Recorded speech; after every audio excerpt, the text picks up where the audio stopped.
Let's get to it. Lesson 1, get an additional 30 minutes of sleep a night. Take it as a challenge.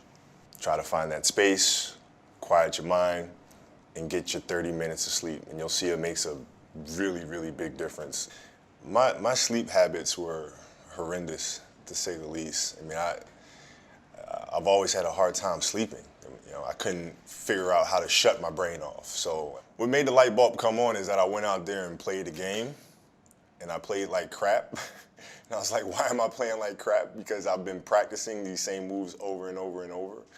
But yet, I couldn't execute them properly. I was feeling sluggish, I was feeling lethargic, and I knew it wasn't because of my training, because I had trained obsessively. So then I started looking at other things. And that's when I came to the realization that, hey, Kobe, you're not 21 years old anymore, buddy. Like, maybe the fact that you're sleeping 2 or 3 hours a night, maybe that has something to do with the fact that you're playing like crap. And that's when I started really evaluating those things. And I'd say lesson 2 would be just 5 minutes of quiet time. 5 minutes for you to be mindful and to just sit and find that inner voice and just kind of listen to the self. And preferably would be in the morning as you start your day. I meditate every day.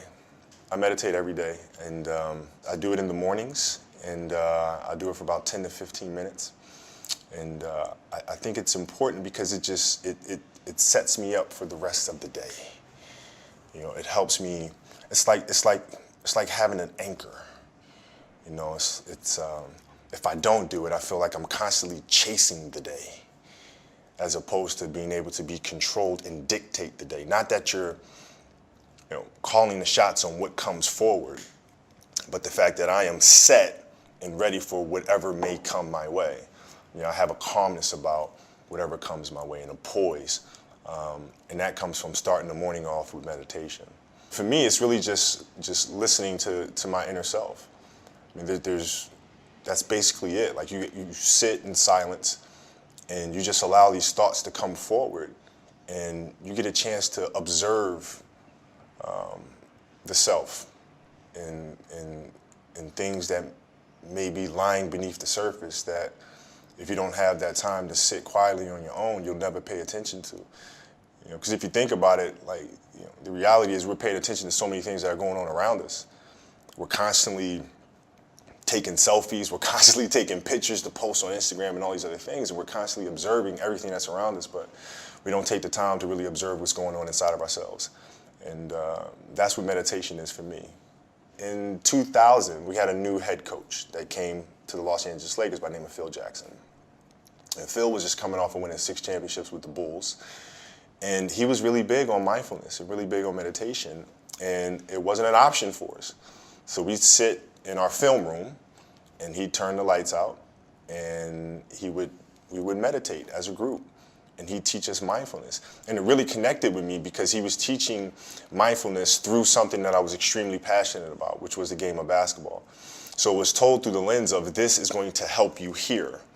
And so I had this curiosity about it. And that was my introduction to meditation. And then seeing the poise that we played with, the fact that we can be in a hostile environment with fans yelling and screaming and pressure situations, and it having no effect on us, because we were never too high, never too low. We were just in the moment, and felt very secure in who we were. And that was my introduction to meditation. I had a great experience, which really I learned a lot about meditation through this experience. I was on a jet ski, and I took the jet ski out in the ocean, and I just kind of sat, and I just let the current just take me wherever it was going to take me.